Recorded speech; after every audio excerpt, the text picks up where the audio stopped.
with this crazy Corona thing and National Poetry Month, I'd be writing tons of poetry. And so the first 6 or 7 poems I threw in the trash.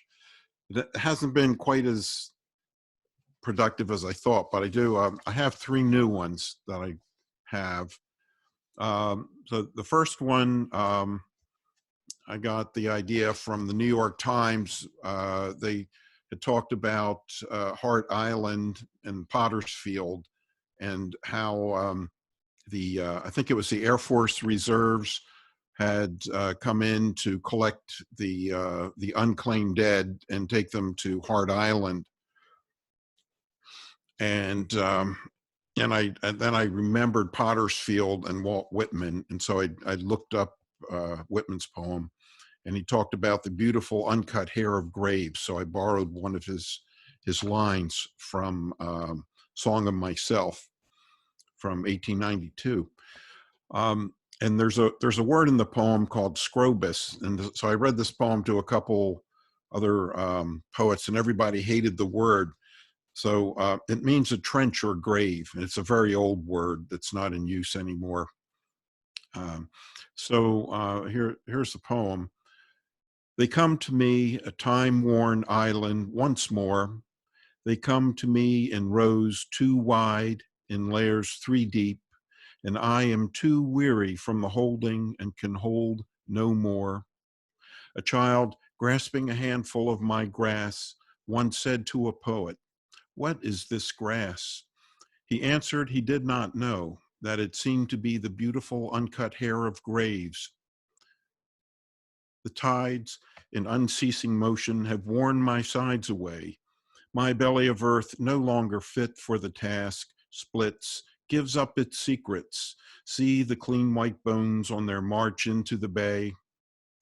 Here, the water laps a shoulder blade resting on my gale-eaten shore. Nearby protrudes the thigh of a Union prisoner who starved in the South. And here, the ribs of one too poor to pay. Over there, the jaw of a woman who died alone, unsaved by burning pitch and cannon blasts to scare Yellow Jack away. Close by, the bones of a homeless man found in an alleyway. Enough, enough. Today a backhoe and fresh Scrobus for the unclaimed who have passed. May at last their dreams be happy beneath the leaves of grass. The next poem is, well, these are lyrics actually, and I don't have the piano in this room, so I'll just read the lyrics. Corona Blues. The day is weighing heavy upon my aching soul as I stare out the window down the lonely road. I want to touch you, run my fingers through your hair. I want to tell you I love you, but I can't. And it's empty, no one is near. The sun shines, but I feel cold, and I'm empty, you're not here. The sun shines, but I feel cold. I'm waiting in the shadows, and I'm growing old. What we had together has faded like a dream, and I know it was never what it seemed. Memories are all I have now. I wanted to tell you I love you. You couldn't hear me through the pane of glass. Now, just one more. This is also, it's really a song.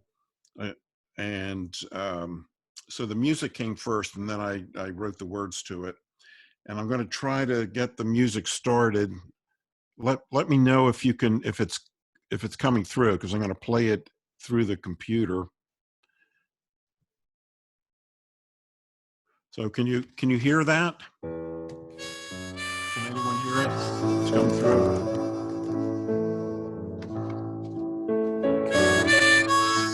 I was born in a valley in the wisps of early morn.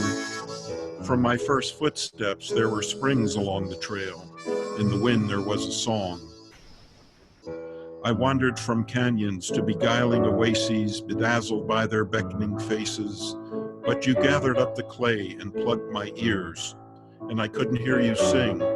You gathered up the clay and I could no longer see. I lost my way, I fell, a ghost to roam the earth. You woke me in my dream, and in the lucid dawn, you wrapped me in the swirl of your wings. You took me to the mountaintop where the spirit keeper dwells, and she showed me the sacred book, and a voice proclaimed the knowledge of the world aloud. Then I saw inside me that it didn't feed my soul. I let go of the granite, and she watched me go. In the early morning sunrise, in the incubating dawn, I could see my destination was the journey all along.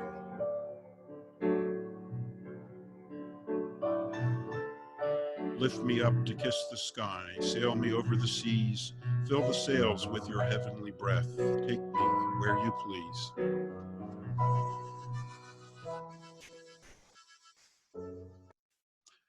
And that's it.